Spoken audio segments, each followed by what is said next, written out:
어떤 역사학자는 세상의 역사는 전쟁의 역사다라고 그렇게 말했습니다. 우리나라는 전 세계 240여 국가 가운데서 유일하게 분단 국가로 남과 북이 지금도 이제 대치하고 있는, 싸우다가 잠깐 멈춘 휴전 상태의 이런 나라입니다. 그래서 북쪽은 전쟁 준비에 발광을 해가지고 하루가 멀다 하고 미사일을 쏘아대며 남쪽을 위협하고 있는 이런 상황입니다.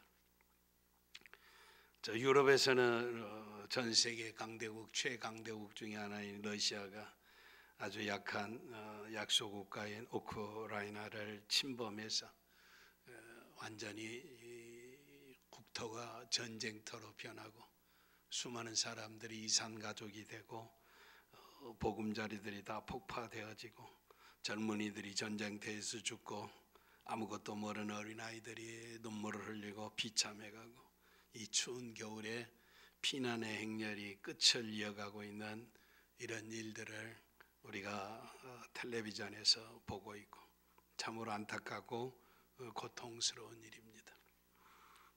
예수 믿는 그리스도인이라고 전쟁이 없는 것은 아닙니다.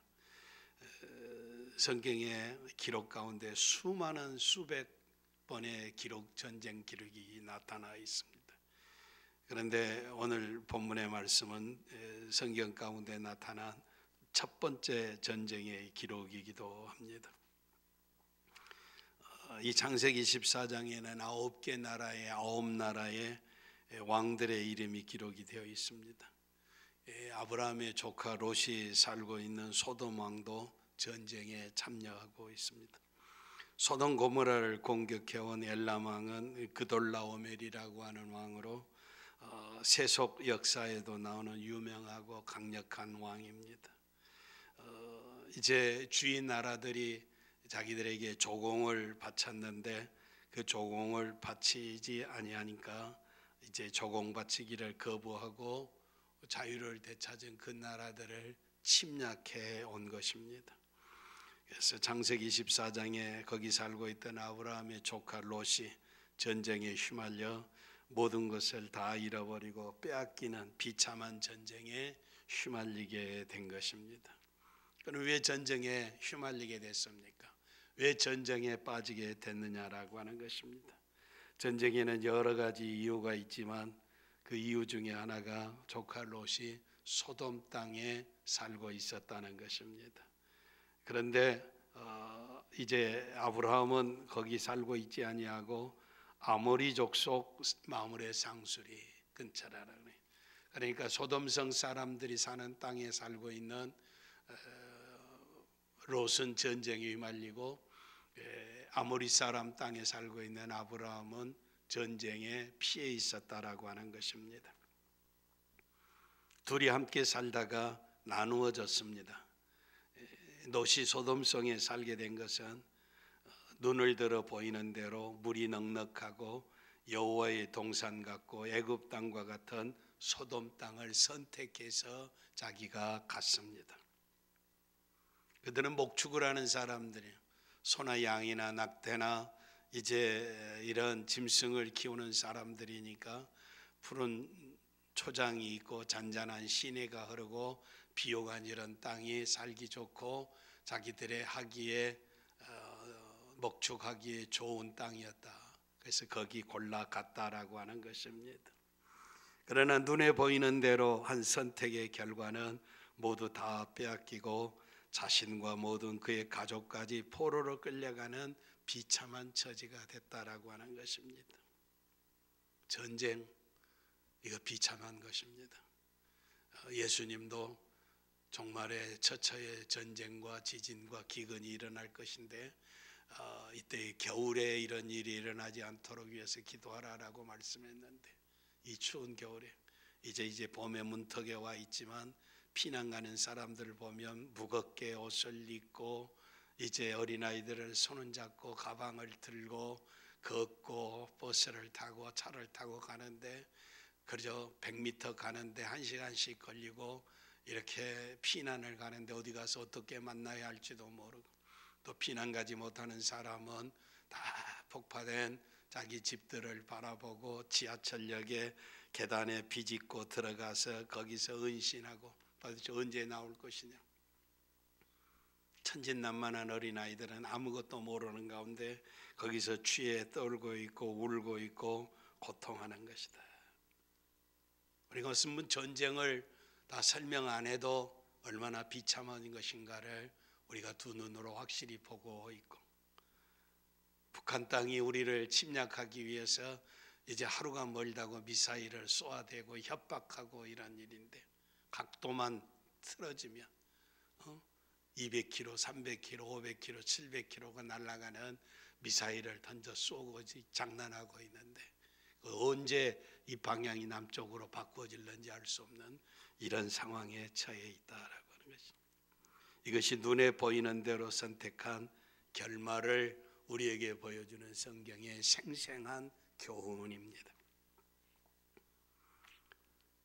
갈라디아서 6장 8절에 이런 말씀이 있습니다. 육체를 위하여 심는 자는 육체로부터 썩은 것을 거두고, 성령을 위하여 심는 자는 성령으로부터 성령을 거둔다. 세상에 있는 것 심는 것은 세상을 거두고 올 것이지만, 성령, 신령한 세계, 영광의 세계를 이제 심는 자는 성령으로부터 성령을 거둔다라고 하는 것입니다. 아브라함의 조카 롯의 육신적인 선택은 결국에 전쟁에 휘말리고 모두 다 빼앗기는 비참한 결과를 만나게 된 것입니다. 선지자 호세아는 더 강력하게 말씀하고 있습니다. 호세아 8장 7절에 저희는 바람을 심고 광풍을 거둘 것이라. 바람을 심었습니다. 바람. 심기는 심었는데 바람이 잡을 수가 있습니까? 보이기를 합니까? 심으면 어떤 흔적이 나타납니까? 그런데 바람을 심었는데 거둔 것은 광풍을 거둘 것이라. 광풍, 미친 바람이 미쳐 폭풍우가 되고 허리케인이 되고 이제 회오리 바람이 되고 완전히 다 휩쓸어 버리고 넘어간다. 바람을 심었으니까 심는 것이 줄기가 없고, 그래서 줄기가 없어. 씨를 심으면 거기에서 싹이 나고 줄기가 나고 잎이 피고 꽃이 피고 열매가 맺어야 하는데, 바람을 심었으니까 줄기가 없다는 것입니다. 이삭은 열매를 맺히지 못할 것이고, 줄기도 없는데 이삭은 어디서 나왔겠습니까? 이삭이 열매를 맺히지 못할 것이요, 서로 맺힐지라도 이방 사람이 삼키리라. 줄기도 없고 이삭도 없고 거기서 무슨 열매가 맺히겠습니까? 그런데 열매가 맺힌다 할지라도 이방 사람이 다 취하여 가리라. 다 이웃 사람들이 와서 침략에 가서 다 빼앗아 가버릴 것이다 라고 하는 것입니다. 호세아 선지자는 계속해서 말씀합니다. 너희는 악을 밭가라 죄를 거두고. 그래서 밭을 갈아서 악을 심었다라고 하는 것입니다. 악을 심었으니까 죄가 거기서 거두어지게 된다. 그리고 거짓 열매를 먹었더니 이는 내가 내 길과 내 용사의 많음을 의뢰하였음이라. 작전 전략을 세우고 신무기를 가지고 군대의 숫자가 많은 이것을 의뢰했다라고 하는 것입니다. 그러므로 너희 백성 중에 요란함이 일어나며 내 산성들이 다 회파되며 살만의 전쟁의 날에 베다엘 회파한 것 같이 될 것이라. 과거에 패배했던 나라들을 예를 들고 있으며 다 산산조각이 나버리고 가루가 되어버릴 것이다. 그때 어미와 자식이 함께 부서졌도다. 이게 비참한 일입니다. 자식이 죽는 꼴도 못 보는데 어미와 자식이 함께 부서져 깨어져 버렸다라고 하는 것입니다. 육체가 깨어져 버렸다. 너희가 큰 악을 인하여 베델이 같이 너희에게 행하리니 이스라엘 왕이 새벽에 멸절하리로다. 악을 행한 자는 왕이라도 새벽에 희망을 품고 일어나는 새벽에 멸절이라. 도망갈 기회도 없다라고 한 것입니다. 도망갈 기회도 없다. 다 여러분, 바람을 심었습니다. 소돔 고모라를 선택했던 롯은 바람을 심은 것입니다. 광풍을 거둔 것입니다. 줄기도 없습니다. 이삭도 없습니다. 맺혀도 다 이제는 이방 나라가 빼앗아 가버리고 포로가 되어버리고 말았다는 것입니다. 악을 바꿔라 죄를 거두고 거짓 열매를 먹었나니라고. 세상 의지하고 용사 의지하고 신무기 의지하고 어미와 자식이 함께 부서져 버렸다.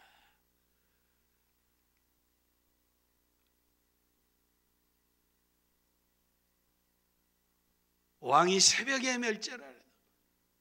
절대 권력을 가지고 있는 자라 할지라도 새벽에 멸망해 도망갈 시간도 없다라고 하는 것입니다. 여러분, 무엇을 심느냐는 이렇게 중요합니다. 육을 심어서 육체에 파괴된 비참한 멸망을 거둘 것이냐, 성령 진리를 따라 진리를 심어서 영생을 거둘 것이냐라고 하는 것입니다. 지금 전쟁 주간입니다. 우리는 휴전 중에 있고 유럽에는 전투가 일어나고 아프리카의 콩고나 이제 저 아메리카의 남아메리카의 내전들이 끝이지 않고 있습니다. 전쟁으로 가득 차 있습니다. 이번 주간에는 우리나라에는 대통령을 선거하는 대통령 선거이기도 합니다. 선거 잘 하시기를 바랍니다. 투표하는 것도 심는 것입니다. 심는 것. 믿음의 사람들은 절대 하나님 앞에서 사시기를 바랍니다. 살든지 죽든지 먹든지 마시든지 하나님 영광 위에 살아야 할 줄 믿습니다. 흥망성쇠가 하나님 앞에 있습니다. 복 주시는 분이 하나님이십니다. 하나님 앞에서 정직하게 투표하시길 바랍니다. 하나님 앞에 진실하게 투표하시기를 바랍니다. 내 동네 사람이라고, 우리 학교 선배 후배라고, 김씨, 이씨, 박씨라고 학연 따라 지연 따라 동네 따라 투표하면 파멸입니다. 파멸. 하나님은 거룩하신 분이십니다. 의로운 길에 서시기를 바랍니다. 하나님은 공의로우신 분이십니다. 공의로우신 하나님 앞에 투표하시기를 바랍니다. 마귀는 거짓의 압입니다. 속임수에 능한 것입니다. 간사하고 말 잘하고 다 우리로 행복하게 하고 복 줄 것이라고 이야기를 해요. 어떤 사람은 자기가 대통령 되면 1억씩 준다고 이야기를 하고 기본소득으로 몇백만 원씩 준다고 이야기를 하고 사탕발림을 하고 있습니다. 가정을 제대로 돌보지도 못하는 사람, 남편으로서 아내서 인생을 바로 살지 못하는 사람, 동성연애하는 사람들이 부부라고 인정하는 이런 사람들, 이런 거 선택하면 망하는 것입니다. 망하는 것. 바람을 심는 것입니다.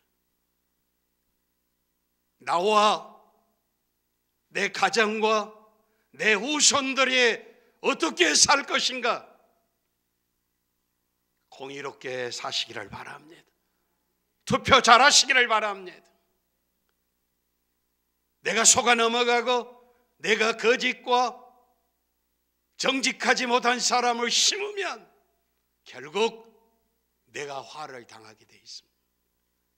내 후손이 그 열매를 따서 비참하게 되는 것입니다. 진실하시길 바랍니다. 정직하시기를 바랍니다. 공의로운 사람을 택하시기를 바랍니다. 우리는 성자를 투표하는, 성자는 없습니다. 최선은 없지만 차선이라도 다음이라도 그 중에서도 하나님 앞에 정직하고 진실하고 나와 내 후손들이 뭐가 복이 되겠느냐? 선택해야 나와 내 후손이 복받을 줄 믿습니다.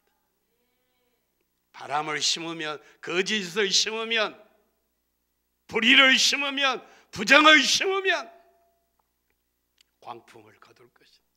줄기도 없고 이삭도 없고 맺어도 다 빼앗길 것이다. 그러므로 너희가 자기를 위하여 나를 위하여 의를 심고 긍휼을 거두라. 지금 여호와를 찾을 때니 너희 묵은 땅을 기경하라. 마침내 여호와께서 임하시리니 의를 비처럼 너희에게 내리시리라. 의를 비처럼 내리시리라. 의로우신 하나님이 이른 비와 늦은 비처럼 축복의 장마비를 쏟아 부으실 수 있도록 의를 심으시기를 바랍니다.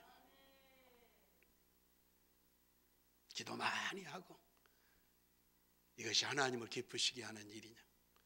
나와 내 후손이 복받는 일이냐? 아니면 바람을 심고 광풍을 거두는 저주를 심는 일이냐? 저와 여러분 후손들이, 우리의 후손들이, 우리의 민족의 미래가 우리가 무엇을 심느냐에 달려 있습니다. 나중에 원망하고 땅치고 후회하고 이런 일이 없기를 바랍니다. 더 이상 열매 없는 생활 계속하지 말고 죄와 악을 심는 마음의 밭을 뒤집어 엎으라. 회개를 통해서 완전히 새롭고 열매 맺는 생활을 해야 하고, 욥기 4장 8절에는 악을 밭갈고 독을 뿌리는 자는 그대로 거두나니라고 말씀. 악을 심었으니까 죄가 거두어지는 것이니, 독을 뿌렸으니까 죽을 수밖에 없는 거 아니겠습니까? 왜 악을 뿌리고 독을 뿌리고 행복하고 살기를 원합니까?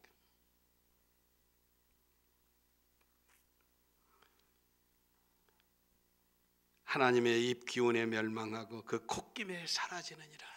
심판의 하나님 앞에 다 멸망할 것이라는 것입니다. 반대로 야고보 3장 18절에 화평케 하는 자들은 화평으로 심어 의의 열매를 거두리라 라고 말씀하고 있습니다. 미국의 전 세계의 최고의 도시 중에 하나가 뉴욕입니다. 뉴욕에 수백만 명이 살고 있는데, 그 뉴욕의 학생들을 교육하는 교육위원회에서 교육 재료로 쓰기 위해서 믿음을 가지고 있는 신앙인의 후손들과 믿음이 없는, 예수 안 믿고 불신앙의 삶을 살아가는 후손들을 컴퓨터로 조사를 한 결과를 발표를 했습니다. 오래전 이야기입니다. 그래서 두 가문을 연구를 하고 발표를 했습니다. 첫째는 미국의 유명한 아이비리그의 대표격인 프린스턴 대학을 설립하신 에드워드 요나단 목사님. 프린스턴이나 하버드가 제일 먼저는 목사를 양성하게 세운 신학대학교였습니다. 신학대학교. 최고의 하버드가 마찬가지. 람부의 하버드라고 하는 유스턴 라이스 대학도 마찬가지. 다 신학교였습니다. 목사를 양육하게. 지금은 프린스턴이 이제 굴지의 대학이 됐지만 18세기에 이 프린스턴 대학의 설립자인 에드워드 요나단 목사님, 다른 한에는 반대로 뉴욕의 유명한 살롱 술집을 경영해서 거부 재벌이 된 불신앙 비신앙인 마크 슐츠의 5대까지의 후손들을 다 조사를 했습니다. 다 조사를 했습니다. 믿음으로 심었느냐 악을 심었느냐의 결과를 발표한 것입니다. 먼저 요나단 에드워드 목사님의 후손 5대 손을 정리하니까 896명, 896명. 그 896명 중에 선교사 목사가 116명, 대학의 교수 또 교사가 86명, 86명. 그 중에 대학의 총장이 3명, 학장이 66명, 일반 대학 학장이 6명. 그 총장 중에는 우리가 부르는 찬송가의 통일 찬송 246장의 내 주의 나라와 라고 하는 가사를 쓴 위대한 박사님도 계십니다. 문필가, 시를 쓰고 소설을 쓰고 글을 쓰는 문필가가 75명, 상하 의원이 4명, 정치하는 사람 별로 많지 않아요. 부통령이 1명, 실업가, 사업을 해서 성공한 위대한 사업가가 73명, 과학 발명가가 21명.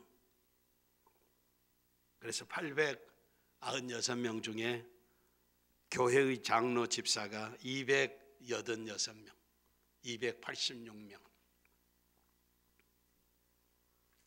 그 다음에 술집에서 부자 재벌된 5대 후손들, 마크 슐주의 이제 사장의 후손은 1062명.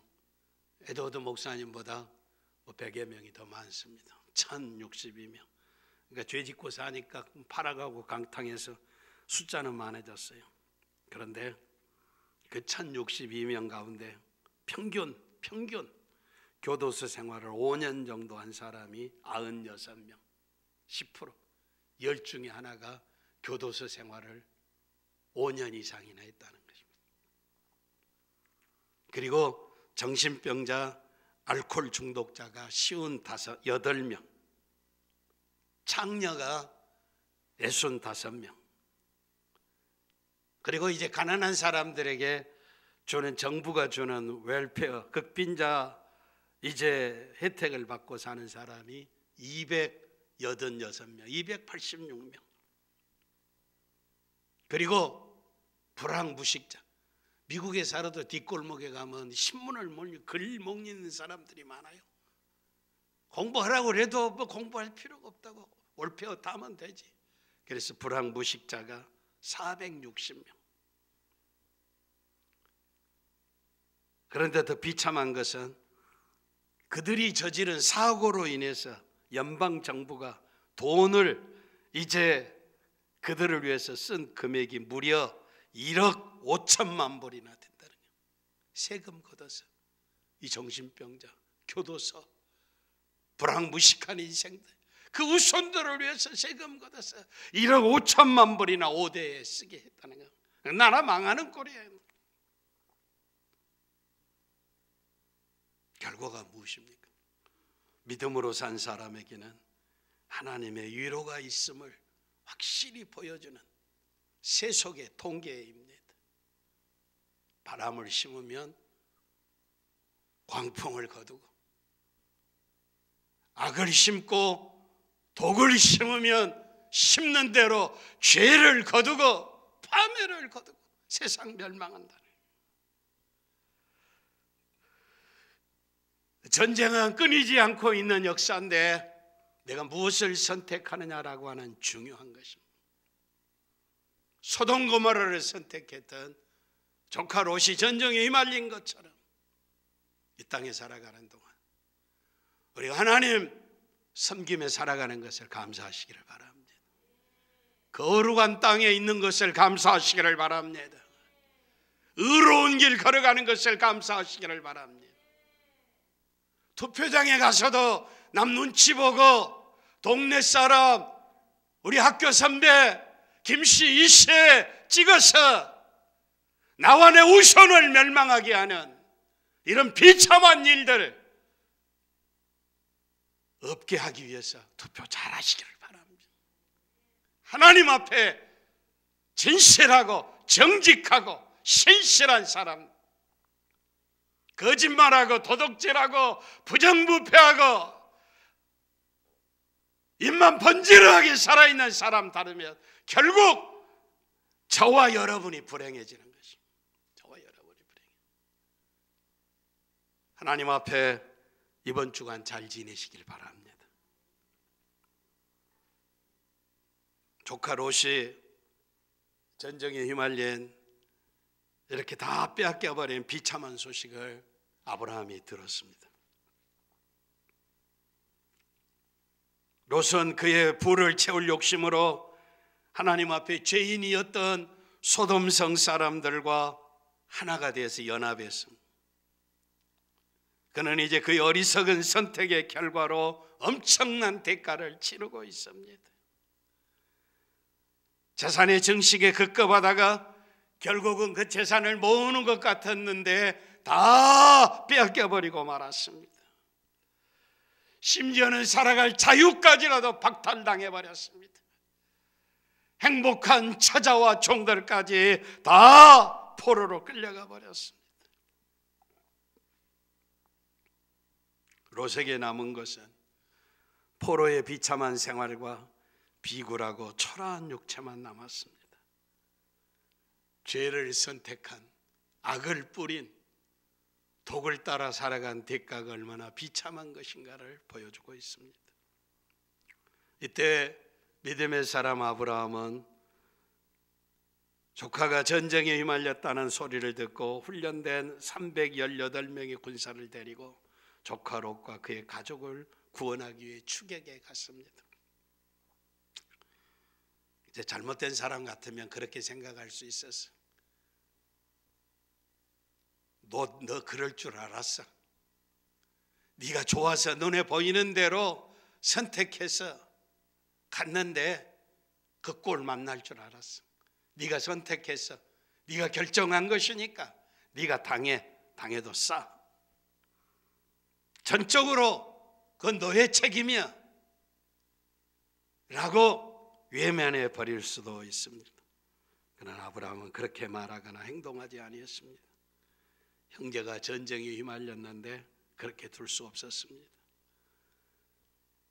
그런데 이 전쟁에 참여해서 조카 롯을 데리고 온다는 것은 5개의 나라의 왕들이 통치하는 군대와 자기는 일개 한 가족에 불과해요. 그래서 이 전쟁에 가서 포로로 끌려간 조카 롯을 찾아온다고 하는 것은 달걀로 바위를 치는 것과 마찬가지예요. 자살행위나 마찬가지예요. 자살행위라. 그런데도 불구하고 분연히 일어나서 추격에 가서 이제 자기 조카 롯을 구하려고 전쟁터로 달려가는 것입니다. 아브라함이 전쟁에 참여한 것은 무슨 욕심이 있어서, 무슨 이상이 있어서, 어떤 땅을 차지하기 위해서 이게 아니라 사랑의 원칙에 의해서. 사랑하는 형제가 비참한 꼴을 당하고 있는데 그저 둘 수 없어서 달걀로 바위를 치는 꼴이지만 전투에 참여하고 있습니다. 그리고 평소에 아브라함은 전투를 준비해서 집에서 318명을 훈련시켰다는 거예요. 참으로 대단한 사람입니다. 믿음의 사람이지만 미리 예비한 사람. 언제 전쟁이 있을지 모르니까 준비했다라고 하는 것입니다. 언제 이것을 다 빼앗길는지 올 수 없다라는 걸 준비하는 것입니다. 여호와의 증인들은 전쟁은 살인하는 것이니까 총을 잡고 싸우는 것은 하나님의 진리에 위반된다고 그래서 집총을 거부하니까 군대 가는 것들 거부하고 감옥에서 살고 그러는. 그래서 여호와의 증인은 이단입니다. 이단. 이 나라도 전쟁에 6.25 전쟁으로 거의 다 초토화돼서 빼앗길 뻔했는데 전 세계 16개의 나라 그리고 다른 나라들은 병원선을 파견하고 약품을 보내고 의식품을 보내고 수많은 사람들이 도와서 이렇게 절반만이라도 자유롭게 예배하고 믿음 생활하는 줄 믿습니다. 이게 하나님의 은혜고 도와준 열강의 16개 나라의 젊은이들의 흘린 피의 대가라고 하는 것입니다. 하나님의 뜻이라고 전쟁하면 안 된다고 군대도 안 가고 집총 거부하고 여호와의 증인은 이 자유로운 땅에 살 수 있는 자격이 없는 사람들입니다. 남 피 흘려서 자유를 쟁취했는데 거기서 더부살이 하면서 헛된 소리 하고 있는, 그래서 이단입니다. 이단. 성경은 전쟁이 숨어 쉬어 일어나는데, 형제가 어려움을 당하는데 이런 전쟁에 참여하는 아브라함의 모습이, 아브라함은 이웃에 대한 사랑과 죄 없는 포로들에 대한 동정심과 가족에 대한 애착심과 그리고 의로운 그의 성품이 그저 지나갈 수가 없었다라고 하는 것입니다. 자신의 이익이 아닙니다. 야망을 위해서가 아닙니다. 어려움이 많은 것을 알면서도 고통받는 사람들을 위해서 순수하게 전쟁에 가담할 결심을 한 아브라함의 진정한 용기를 본받으시기를 바랍니다. 지금도 러시아의 침략을 받아 수많은 사람들이 눈물을 흘리고 죽어가고 헤어져가고 이산가족으로 불풀이 흩어져가고 비참한 지경에 처해 있는 우크라이나의 백성들을 위해서 기도하고 할 수 있으면 돕고 사랑의 손길을 펴시기를 바랍니다. 하나님은 믿음의 사람 아브라함을 전쟁에 참여하게 하시고 압제자의 타락한 야망과 욕망과 질투와 증오와 오만을 꺾고 고통받고 상한 자를 구하게 하셨습니다. 그 수단으로 사용하신 하나님, 아브라함을 높이 들어 쓰신 줄 믿습니다. 전쟁에 승리하게 하신 줄 믿습니다. 마태복음 5장 46절 이하에 예수님께서도 너희가 너희를 사랑하는 자를 사랑하면 무슨 상이 있으리요? 세지도 이같이 아니하느냐? 그러므로 하늘에 계신 너희 아버지 온전하신 것처럼 너희도 온전하라. 아브라함은 자신이 알지도 못하며 구해야 아무런 의무도 없는 다른 포로들과 롯과 함께 구해 주었습니다. 믿음의 사람들은 귀에 있을 때마다 모든 사람들에게 선을 행하여야 할 줄 믿습니다. 우리에게 반대해야 할 정당한 이유가 있을지라도 형제가 문제에 빠졌을 때 우리도 아브라함처럼 달려가 형제를 고난 속에서 구원하실 수 있기를 바랍니다. 믿음은 형제가 어려움을 당했을 때 우리에게 손해가 오고 위험이 따른다 할지라도 지체하지 아니하고 달려가서 밀어주고 돕고 격려하고 위로해 주는 것, 아브라함이, 우리의 믿음의 조상 아브라함이 우리에게 보여준 이 믿음 따라 하시기를 바랍니다. 땅 위에 살아가는 동안 전쟁 역사 속에서 우리가 전쟁에 휘말리지 아니하도록 하나님 선택하고 사시기를 바랍니다. 의를 심으시기를 바랍니다. 주의 어려운 환경 속에서 고난을 당하고 있으면 사랑의 손길을 펴는 믿음의 사람들 되시기를 바랍니다. 이 어려운 때 선택, 하나님 앞에서 정직하고 진실하고 공의로운 선택을 해서 나와 내 후손과 이 나라가 복받는 아름다운 이 한 주간 되실 수 있기를 바랍니다.